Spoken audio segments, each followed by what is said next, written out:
Sparkplug, man. Okay. Thanks, BC. So, where did you grow up? Where are you from? Well, I was born in New York City. Let's see, I lived in New Jersey from what, 1960 to 1982, I guess? Gotcha. First experience? That you can remember. Like, that you can really, like, just think, like, oh, I remember getting into it right. That I couldn't tell you. I can tell you the first album I ever bought was the Rolling Stones in 1964. Awesome. Which one? Out of Our Heads. Graduated college, couldn't get a job back east, got 75 rejection notices. Oh, man. I called my brother, goes, come out here, we got tons of jobs, and came out here, had the defense industry, and within 2 weeks I had 3 job offers. Awesome. Cool. Going to a punk show at the Palladium. Oh, wow. Cool. That was something. I walk in. Now, you remember in the lobby, you had the FFF over here, and the lads are over here, and the family's over here. And I come walking in there. I'm a kid from New Jersey wearing corduroy pants and a bright red pocket t-shirt, and I see them all looking at me. You're next. More or less didn't go anymore. I stopped because why go to a punk show if you're just going to end up being somebody's victim? Right. Then I started going to the cafe, and the lingerie, then Raji's. Right. A lot. That's a fog. Yeah.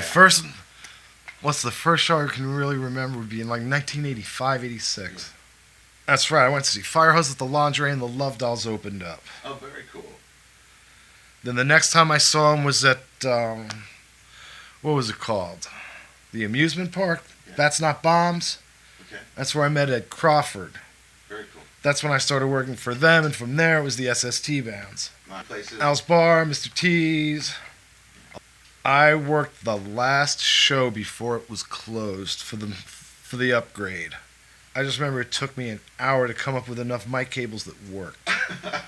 Because I didn't have my stuff. They just had whatever Arlo left in the boxes. Right. Was Arlo still there at all? Oh, no. He's gone by that time. He's long gone, huh? And so, no, somebody from M Audio said, hey, you want to work the last show with Mr. T's? I said, sure, why not? That's awesome, man. How did you get into sound? How did you start doing that? Been into it since I was a kid. Yeah. I blew the speakers in my parents' home stereo, I think, twice. Cool. You know, at the party, I was the kid laying there with the pillow with the speakers on either side of it. Right. Built my own speakers, and then when I was with M Audio, they came out with these self-powered speakers, and I said to them, you're going to test these things in a live situation? And they never thought of it. Oh, wow. I said, give me a set. Right. Testing. All I did was MIDI. That's it. So just keyboards? Did you also work on anything? On triggers, everything? Keyboards, interfaces. We had to check the MIDI on all the Avid live consoles. Everything. Controllers, knobs, buttons. And then live sound. When you started getting into live sound, how did you start doing that? What was your first kind of live sound thing? First time I ever did it was for SWAT, the Annie Club. They asked me. I said, sure, why not? Wow. That's a big first gig, man. Yeah, they were so damn loud. Yeah.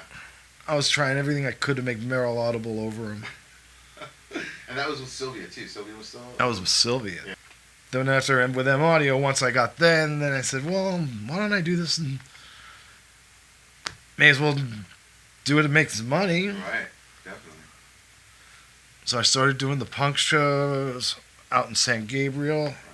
Then Nela opened up. Then somebody said, hey, they need a sound guy in Maui, Sugar Mountains. So I interviewed for that job, and I got that. Right. That'll be 4 years on next March. Oh. The Knits, the Drama Dolls. Yeah. Our monthly cover band. Those guys are fun to work with. What's the name of that? They're called Love Weapon. Love Weapon. And what kind of covers they do? All 80s and 90s. 90s, and they're solid, yeah. Yeah, but these guys are... they're real musicians. Nice. They're doing the job, right? Yeah, damn, he's one of the best... I think I'm one of the best guitarists I've ever seen. Wow, cool, man. His name's Omar. Second Friday of every month. Sure. Dave counted. It was over 1,000. Wow, really? Wow. How many years was it total? A little over 6. A little over 6. Oh, I learned how to do some pretty strange instruments there. Yeah. This thing, Persian violin, Lonnie and his rubber box. Cardboard box with like 12 rubber bands run over it. Whoa. With a contact mic, and you sit there and let's see, Max Sabbath. Yeah, that's awesome. Loudest band there, Chiefs. Chiefs. How many? What band is that? Are they from here? Old punk band.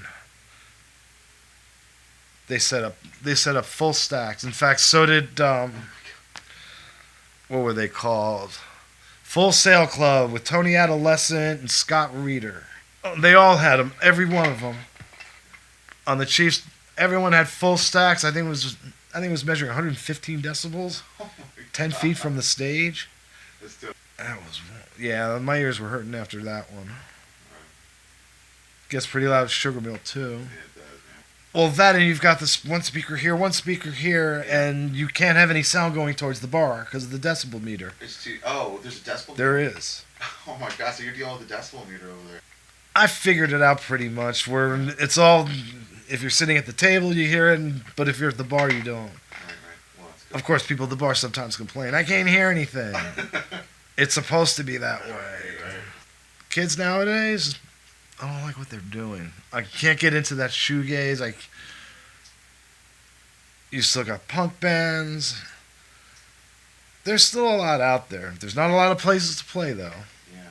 It's not as what's the word? It's definitely not like it was back in the 80s and 90s.